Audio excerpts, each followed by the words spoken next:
आप लोगों को खबर लगी कि यहाँ पर आए हुए हैं तो मुलाकात करने के लिए आप लोग अपने अपने घरों से निकल कर चल पड़े।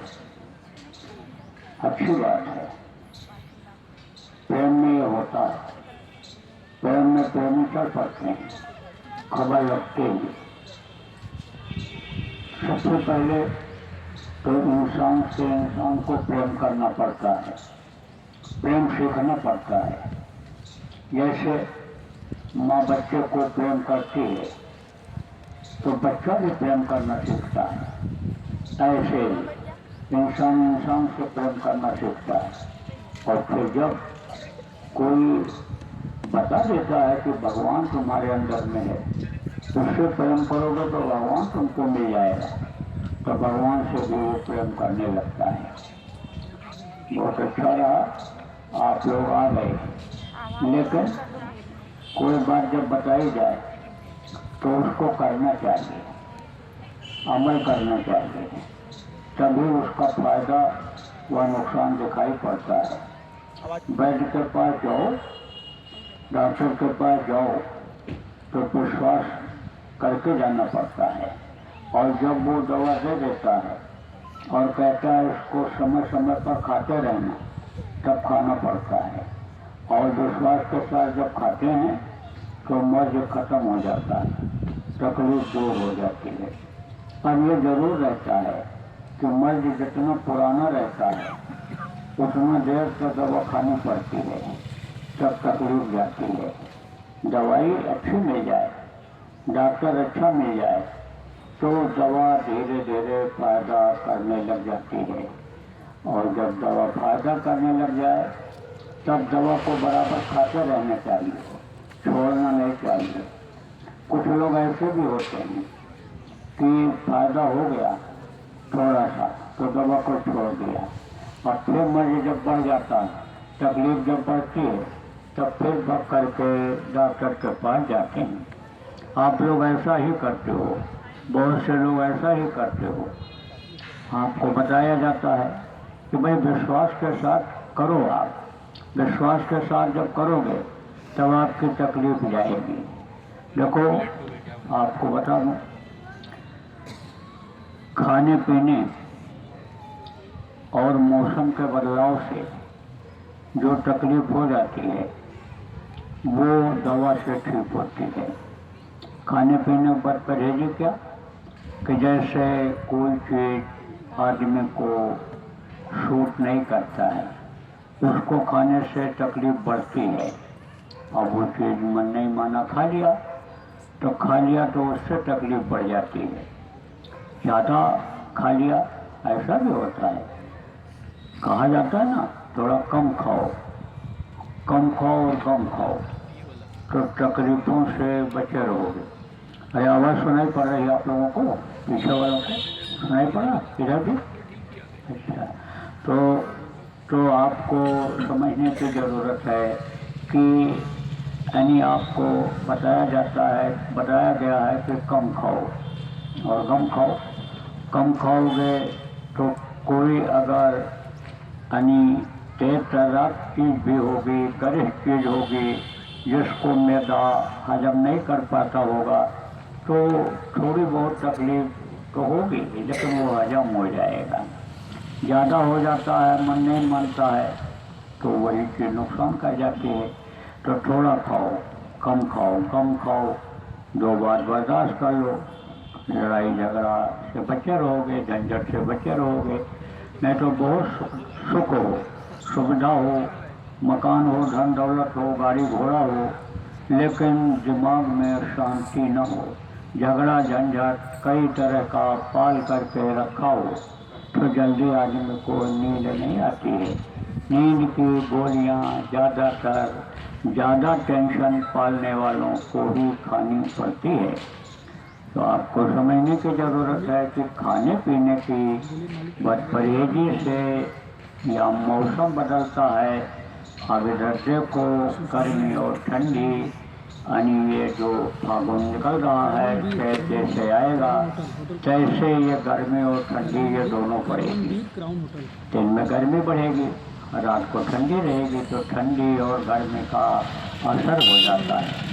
इससे जो बीमारी होती है वो दवा से ठीक हो जाती है। लेकिन जो कर्म रोग होता है वो जल्दी दवा से नहीं जाता है।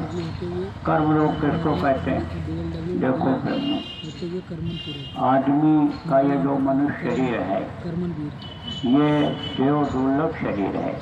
देवता इसके लिए तरसते रहते हैं, जल्दी ये मिलने वाला नहीं होता है। तो ये कब मिलता है? 84 लाख योनियों में भटकने के बाद। 84 लाख योनियाँ किसको कहते हैं?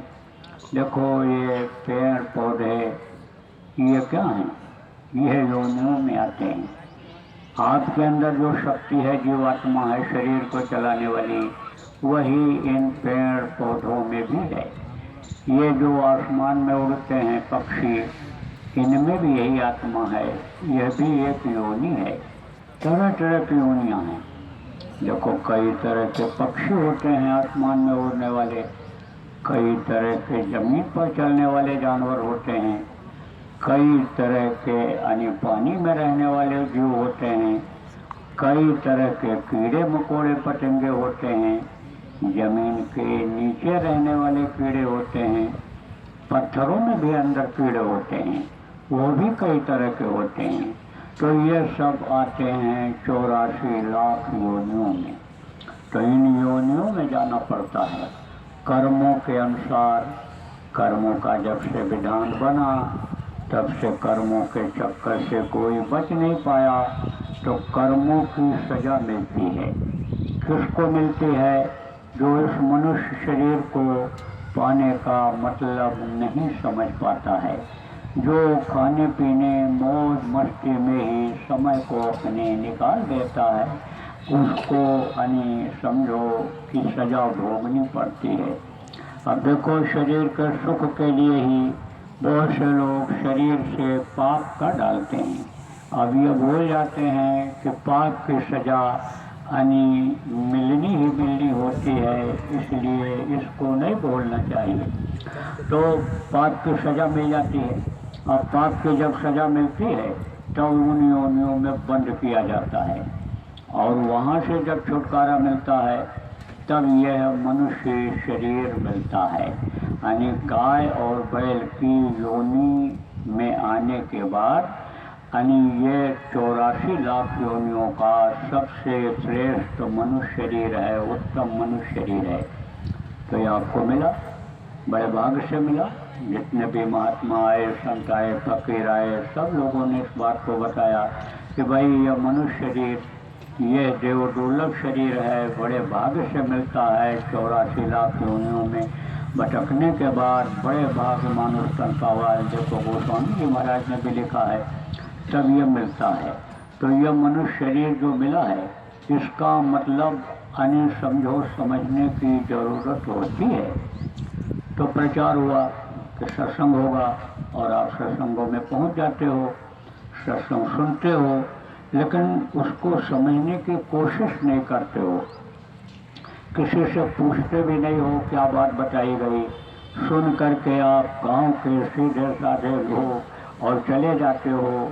आप अपने फिर उसी काम धंधा में लग जाते हो। जैसा खान पान आपका रहता है उसी तरह से फिर खाने पीने लगते हो। बातें बहुत बताई जाती हैं, समझाई जाती हैं, लेकिन उन बातों को पकड़ नहीं पाते। आप कुछ लोग ऐसे भी हो जो पढ़े लिखे हो, समझदार हो, लेकिन आप तो यही सोच लेते हो कि भाई हमने जो बात सुनी है हमको अपने ऊपर लागू करना चाहिए, और अपने ऊपर तो आप लागू कर लेते हो। लेकिन जिनको लाते हो, चलो वहाँ बाबा दुख दूर करते हैं, बाबा के को देखने से ही लाभ मिलता है, तरह तरह का प्रचार करके आप इनको ले आते हो। लेकिन लाने का मतलब ये होता है कि इनको समझाओ, इनको बताओ, इनसे कराओ, तब तो इनको कुछ फायदा होगा, और तब तो ये मानेंगे कि भाई इन्होंने मेरे ऊपर एहसान किया, परोपकार किया। परोपकार तो वही कर सकता है जो मनुष्य होता है।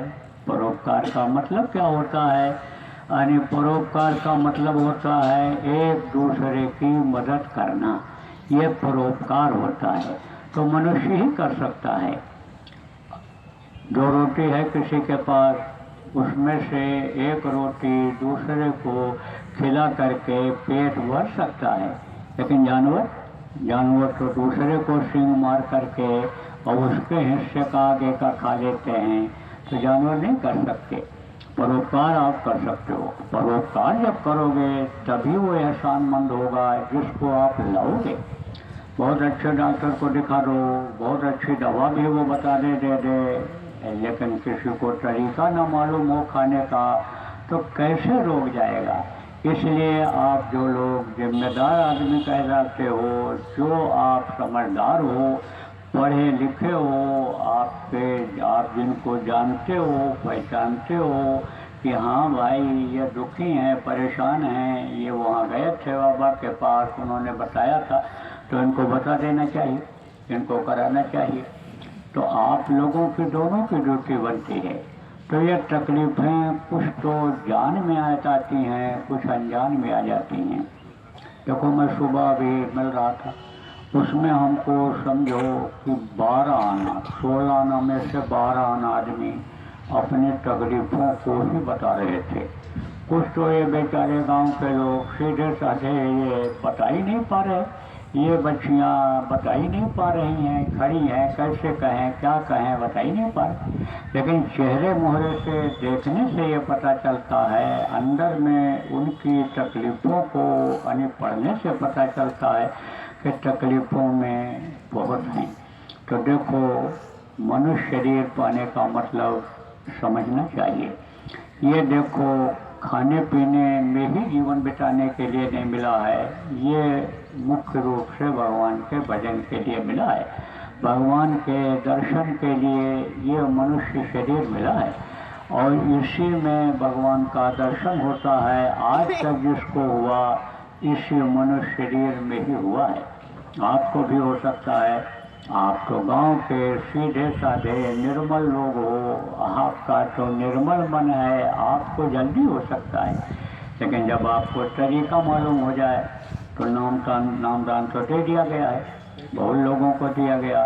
गुरु महाराज बराबर नामदान देते रहे, बड़े बड़े कार्यक्रम आपके यहाँ जो पुराने लोग हो जानते हो यहाँ पर किया है। तो आप कुछ पुरानी नामदानी भी हो, गुरु महाराज के जाने के बाद भी नामदान लोगों को मिला है। जिनको नहीं मिला है, आप लोग यानी प्रयाग में कार्यक्रम परसों से शुरू हो जाएगा, 3 दिन का कार्यक्रम रहेगा, 16, 17 और 18 गुरु महाराज की दया रही तो तीनों दिन नामदान हो जाएगा। तो आप वहाँ आ सकते हो, नामदान ले सकते हो। जो नामदान के इच्छुक हैं उनको भी ले करके आप वहाँ आ सकते हो, नामदान उनको दिला सकते हो। लेकिन जिनको नामदान मिल गया, नामदान का मतलब तो समझो, जो नामदान आपको दिया गया है उसको समझ लो। और जो भी पढ़े लिखे हो, चाहे बच्चियाँ आप पढ़ी लिखी हो और चाहे पुरुष आप पढ़े लिखे हो, आप लोगों की ये जिम्मेदारी बनती है कि आप इनको नामदान को ठीक से समझा दो। सुमिरन करना, ध्यान करना, भजन करना, ये आप इनको समझा दो, सिखा दो। देखो ये जिम्मेदारी तो बहुत लोग निभा लेते हैं। कौन सी कि जैसे यहाँ बिछवा दिया आपके लिए, भाई चलो छाया भी करवा दिया कि लोग आएंगे तो धूप हो जाएगी, छाया में बैठ जाएंगे। आपको कुछ सुबह इन्होंने कुछ खिला पिला दिया होगा। ये काम तो बहुत लोग कर सकते हैं, बहुत करते हैं। इसको तो 4 आदमी आप जिसके परिवार में आप समझो कि 4-6 परिवार के लोग हैं जो इंतजाम करते हैं, आप ये समझो उन्हीं को जिम्मेदारी दे दो कि तुम इनको बना करके खिला देना। तुम इनको जैसे अपने घर में बिस्तर लगाते हो, दरी बिछाते हो, ऐसे बिछा देना, इनको दे देना, कर देना, तो ये कर देंगे। आप जो लोग पढ़े लिखे समझदार आदमी हो, आप लोगों को इनको समझाना चाहिए। देखो रात में मैं आया, देर से आया, लेकिन कुछ लोग रात को ही आ गए थे।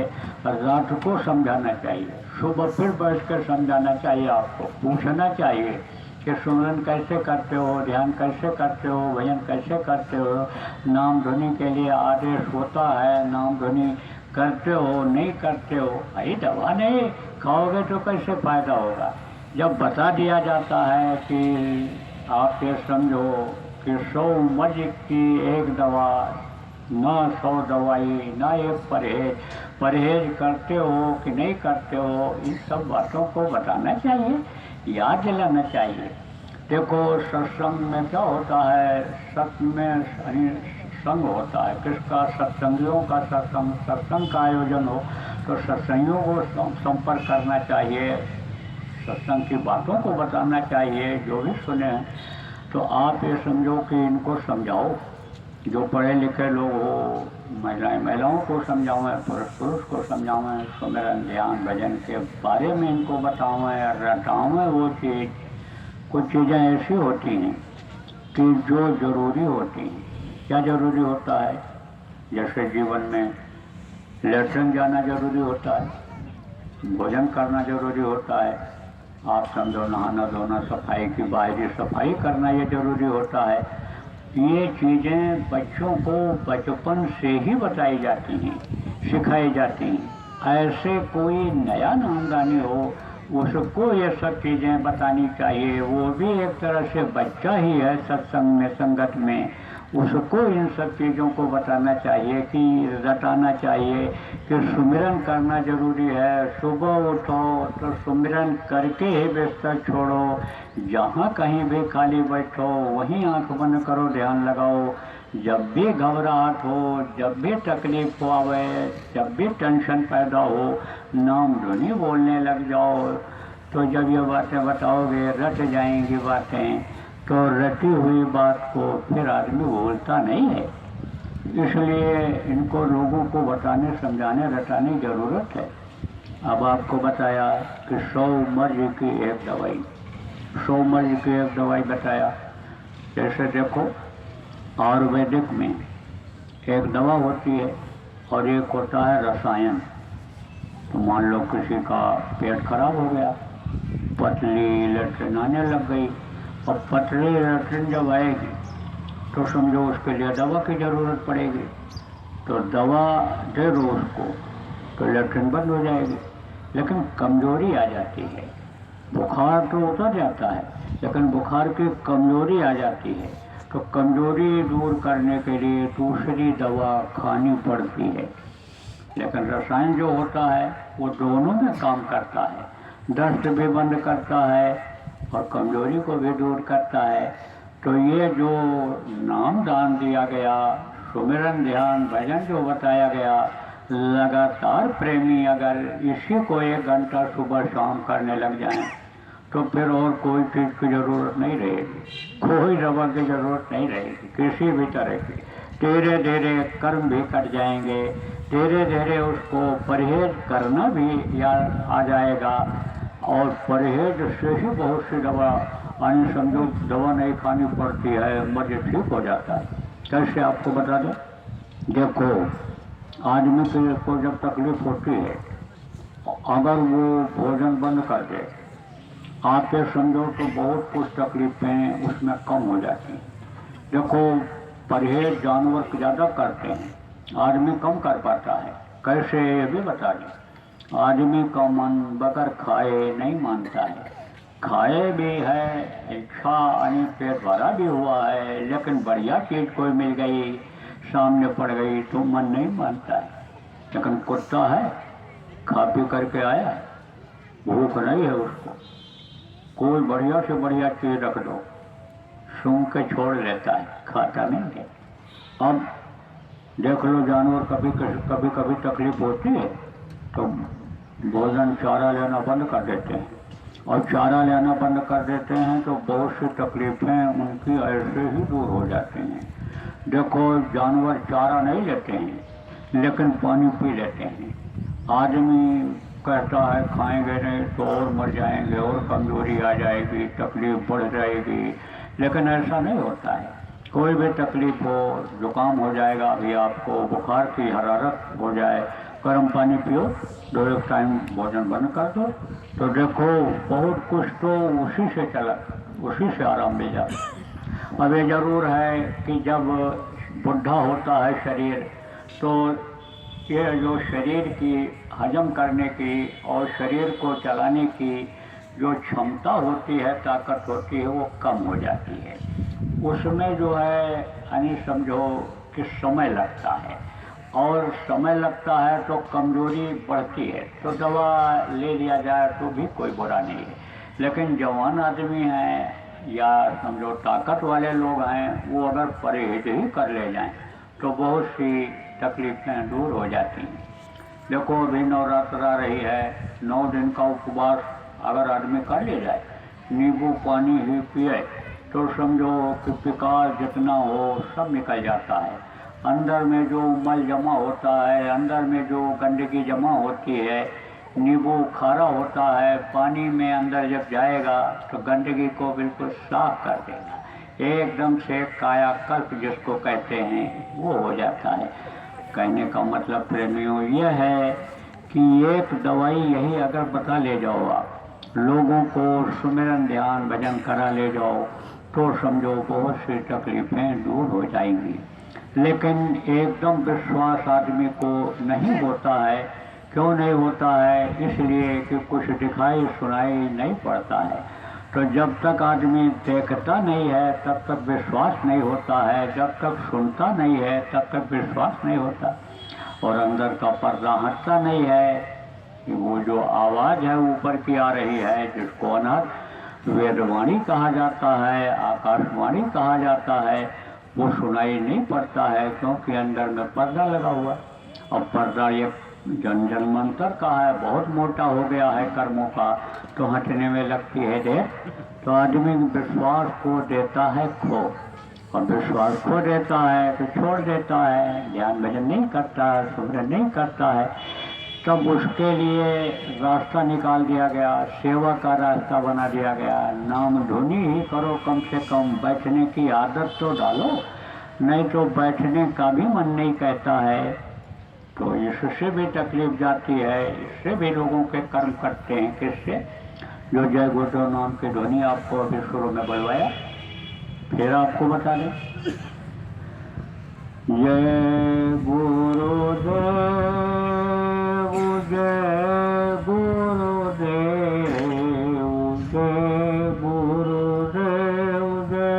जय गुरुदेव, जय जय गुरुदेव,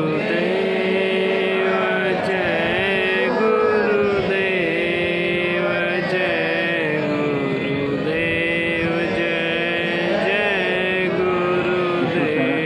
नाम बुलवाओ लोगों को। और आप लोग जिनको तकलीफ है, किसी भी तरह की तकलीफ है, बच्चे और बच्चियों भर में किसी भी तरह की बीमारी है, दिमागी टेंशन है, डरावने सपने आते हैं या और कोई तकलीफ है, सब लोग जय गुरुदेव नाम की ध्वनि बोलना शुरू कर दो। 1 घंटा अपने अपने घरों में सुबह और शाम जय गुरुदेव नाम की ध्वनि बुलवाओ। छोटे बच्चे न बोले तो नियम बना दो कि भोजन बनने के बाद शाम को नाम ध्वनि पहले होगी और फिर भोजन खिलाना शुरू किया जाएगा। यह नियम बना दो, बच्चे भी बोलने लगेंगे कि जब ध्वनि बोलने पर ही खाने को मिलेगा तो बोलना ही पड़ेगा, तो उनको रट जाएगा।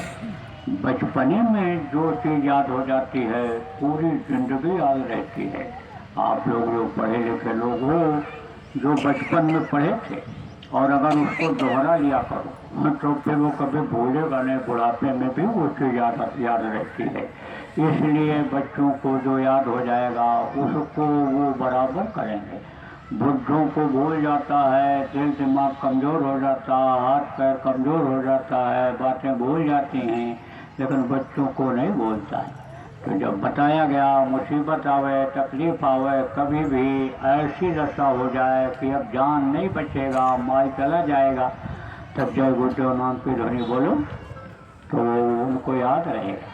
मुसीबत आएगी तो जय गुरुदेव नाम बोलेंगे बच्चे।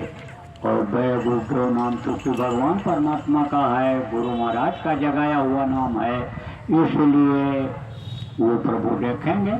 आपको बताया भी गया है नाम से कैसे जगाया जाता है, जिनको न मालूम हो अभी आ जाओ, वहाँ पर बताया जाएगा। 16 तारीख से शुरू है, आज से यहीं संगम में जहाँ कार्यक्रम यानी मेले का होता है उसी जगह परेड ग्राउंड में कार्यक्रम है, तो वहाँ सब बता दिया जाएगा विस्तार में। तो समझो कि फिर वो मालिक रक्षा कर देगा, फिर समझो बचत हो जाएगी बच्चों की, फिर आपको फिक्र ज़्यादा करने की बच्चों को ज़रूरत नहीं रहेगी। वो तो जो पैदा करता है, जिसके ये बच्चे हैं, जो पैदा होने के पहले माँ के स्तन में दूध भर देता है परवरिश के लिए, सब उसी के हैं। तो बच्चे जब उनको याद करेंगे तो वो बचत करेगा कि नहीं करेगा? बचत करेगा। इसलिए आप लोग बराबर नामधन बोलो और बोलवाओ, और जिनको नामदान मिल गया सुमिरन ध्यान भजन बराबर करते रहो। जो नामदान चाहते हो, यहाँ नहीं हो सकता है, आप वहाँ प्रयाग आ जाना, वहाँ आपको नामदान मिल जाएगा। अब रही बात ये कि कुछ लोग आप ज़्यादा तकलीफ में हो, उसके लिए कुछ उपाय अलग से बता दिया जाता है, तो ये पर्चा आपको दे देंगे। किसी को किसी भी तरह की तकलीफ हो तो आप पर्चा ले लेना और बैठ जाना, और 2-3 लोग ये आपको समझा देंगे। ठीक से समझ करके उसको भी करोगे तो और जल्दी आराम मिल जाएगा।